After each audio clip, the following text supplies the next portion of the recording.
Bonjour, j'ai reçu une nouvelle question de parents qui me demandent comment réagir aux premiers gros mots de leur enfant. C'est une super question parce que toutes les questions sur les premières fois, elles permettent de mieux se préparer et de mettre toutes les chances de son côté et de faire en sorte, dans le cas des gros mots, que ça ne devienne pas une habitude. La réponse à cette question, elle tient en une seule phrase. La meilleure réaction possible, c'est de ne pas trop réagir au premier gros mot. Si vous étiez très pressé, vous avez déjà l'information principale. Et si vous avez envie d'en savoir plus, je vous explique pourquoi il me semble que c'est la meilleure réaction à avoir. Et puis je vous donne deux pistes pour faire en sorte que ça ne devienne vraiment pas une nouvelle habitude pour vos enfants. Les raisons qui m'amènent à vous conseiller de ne pas trop réagir, c'est que les premières fois sont des situations toujours un peu particulières. Donc je parle bien de la première fois où l'enfant prononce devant vous un gros mot. Si on observe, il y a deux cas de figure concrètement. C'est le cas de figure de l'enfant qui dit «Est-ce que putain c'est vraiment un gros mot?» ou «Un tel à l'école a dit tel gros mot».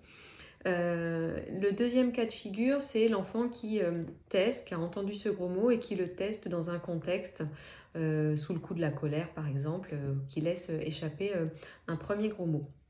Dans le premier cas, donc celle de l'enfant qui pose une question d'intérêt, de curiosité et qui cite, plutôt que utiliser à proprement parler, mais qui cite le gros mot, surréagir, ce serait vraiment disproportionné.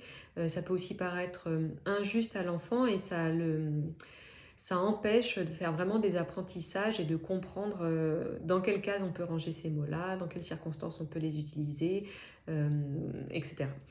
Dans le deuxième cas, donc cet exemple du test un peu ou de la première utilisation, surréagir va venir renforcer cette intuition de l'enfant que quand même, ces mots, ils ont l'air d'avoir un super pouvoir parce qu'en fait, ils laissent personne indifférent et que peut-être, si mes parents surréagissent, c'est que je détiens là une sorte de baguette, de pouvoir magique et c'est donc la surréaction des parents peut créer ce qu'on appelle un renforcement positif du comportement de l'enfant. C'est-à-dire qu'il va encourager, même involontairement, puisqu'il s'agit d'un comportement que justement on n'a pas envie d'encourager, mais une surréaction va agir comme un renforcement positif de ce comportement, en l'occurrence dire des gros mots. C'est quelque chose qui se produit plus volontiers pour les parents qui appréhendent beaucoup l'apparition de ces premiers gros mots et qui ont notamment cette croyance que si je veux pas que mon enfant dise de gros mots, la seule solution c'est qu'il n'en entende jamais parler.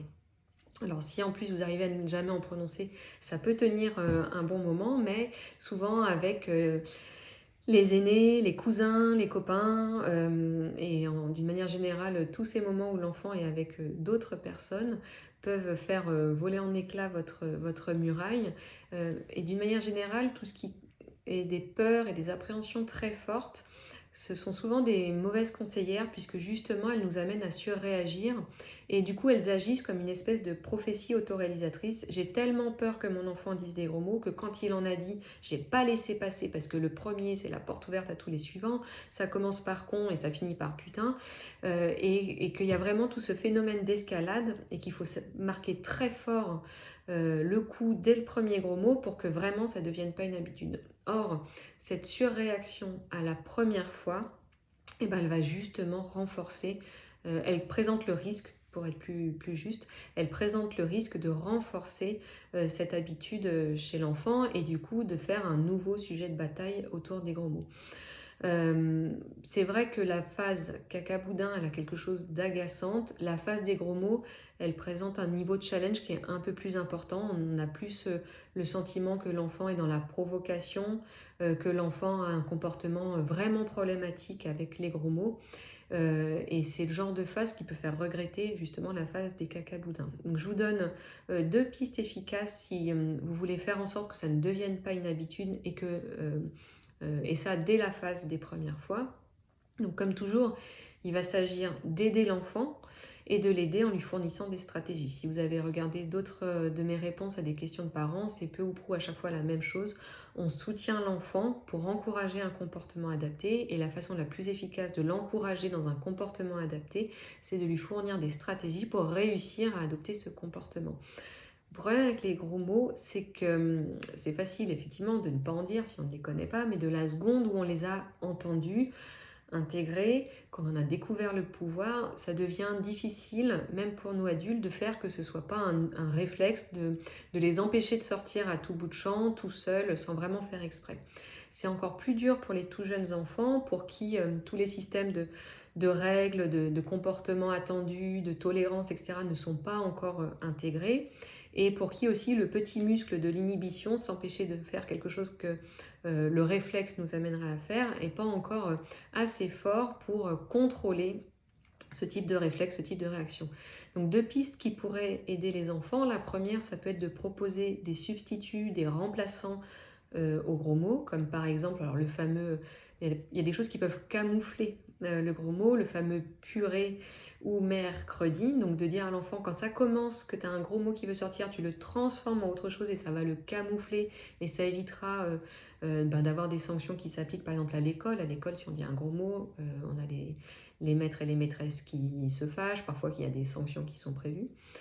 Ça peut être aussi de donner à l'enfant un challenge pour remplacer les gros mots par un autre qui alors gagnera à être un peu farfelu ou avoir un air aussi comme ça de mots pas habituels.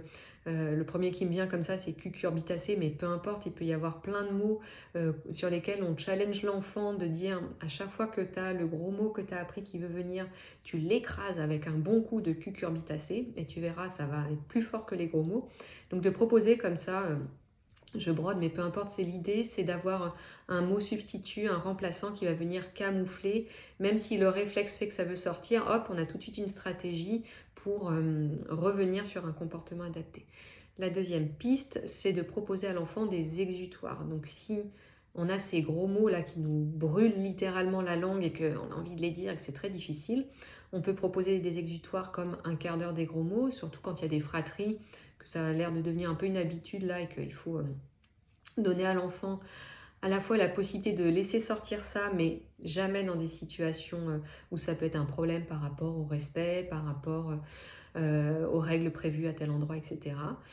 Donc ça peut être de prévoir le quart d'heure des gros mots, le quart d'heure une fois par semaine pendant lequel on dit tous les gros mots qu'on connaît, comme ça après ils n'ont plus besoin de sortir dans des situations où c'est pas autorisé de dire des gros mots. Donc le quart d'heure des gros mots serait la seule exception. Une autre piste d'exutoire, c'est aussi de proposer à l'enfant un endroit où il peut déposer les gros mots qui lui brûlent la langue. Ça peut être une pièce où il n'y a personne, donc on y va, on dit le mot dans cette pièce. Ça peut être une petite boîte dans laquelle on dépose en le prononçant le gros mot. Enfin, il y a plein de façons imagées comme ça de proposer cette stratégie, de fournir des exutoires à l'enfant, des façons de se débarrasser du gros mot pour ne pas qu'il nous joue des tours dans des situations où c'est pas autorisé, pas acceptable, pas possible de les prononcer. Donc si aujourd'hui vous êtes encore à la phase des cacaboudins ou même encore avant, ben vous savez maintenant quelle ligne de conduite adopter par rapport à ce premier mot, premier gros mot, et puis vous pourrez y être préparé pour la suite. Si jamais vous êtes dans la phase où les premiers gros mots sont passés, où ça a l'air de devenir un peu le truc qui contamine la fratrie, qui devient présent, une habitude au quotidien, vous pouvez utiliser ces pistes pour changer les choses et encourager des comportements plus adaptés. Si ça vous dit, partagez en commentaire dans quelle phase vous vous trouvez.